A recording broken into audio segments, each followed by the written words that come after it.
In this Red Gaming Tech video, we're here to discuss how someone is keeping the lawyers over at Zenimax very busy indeed. Of course, we've spoken at length about the lawsuit between Zenimax and Oculus, but that's of course finally come to a close. But it seems Zenimax hasn't got quite enough of the VR monies via lawsuits just yet, as they have created a new lawsuit. This time against Samsung for the Gear VR, basically saying that it was created at id, and of course it makes use of Oculus technology. Now it is obviously known that it makes use of Oculus technology, but what do you mean it was created at id? Well, basically what the suit is saying is that the former id executive John Carmack, as well as Matt Hooper, who had recently been fired from his role as id's creative director, formulated a quote-unquote attack plan for virtual reality on mobile that would eventually lead to the Gear VR.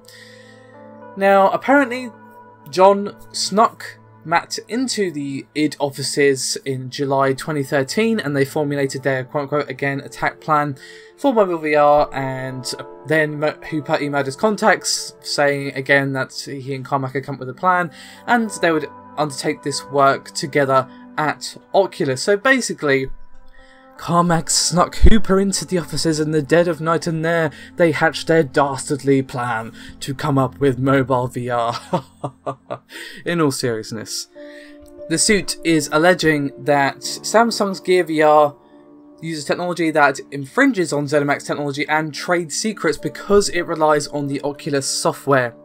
Now they are seeking damages and profits from the sales of quote-unquote infringing works and quote use of trade secrets, as well as royalties, injunctive release and punitive damages, and is also seeking the repayment of their attorney fees, court costs and interests. Now obviously, this all seems a little weird when you remember the ruling of the Oculus versus Zenimax lawsuit. Now basically, obviously, Zenimax were awarded $500 million in that court case, but the jury said that Oculus did not misappropriate trade secrets like Zenimax said.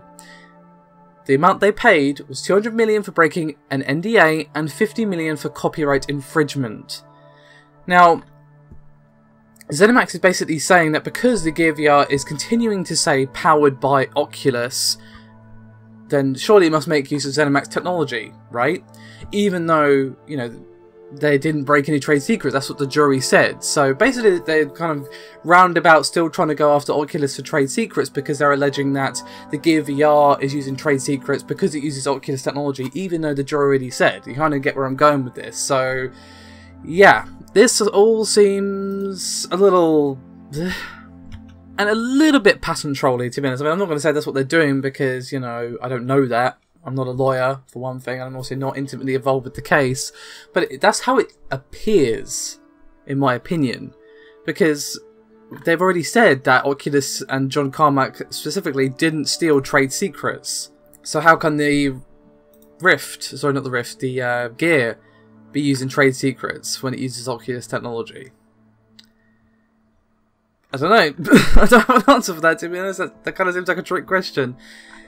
I mean, I guess technically it would fall under the copyright thing, but I don't know, because it depends what part of the Oculus Rift infringes the copyright according to the jury, because the actual Gear VR is not what powers it. It's just, you know, it's the lenses for viewing, to give you that virtual reality experience. The actual powering device, the actual hardware, is the phone. That obviously they can't say that's Oculus technology because it isn't, as far as I know. So it's an interesting one. It really depends, I guess, what parts Zenimax are alleging that Oculus copied or whatever, infringed upon their copyright, or however you want to phrase it. This whole thing, to be honest, it does seem like they're trying to still rinse money out of this dead horse that is now just a pile of giblets on the floor. But again, maybe they've got a completely legitimate complaint, and maybe the jury will once again find that that's the case.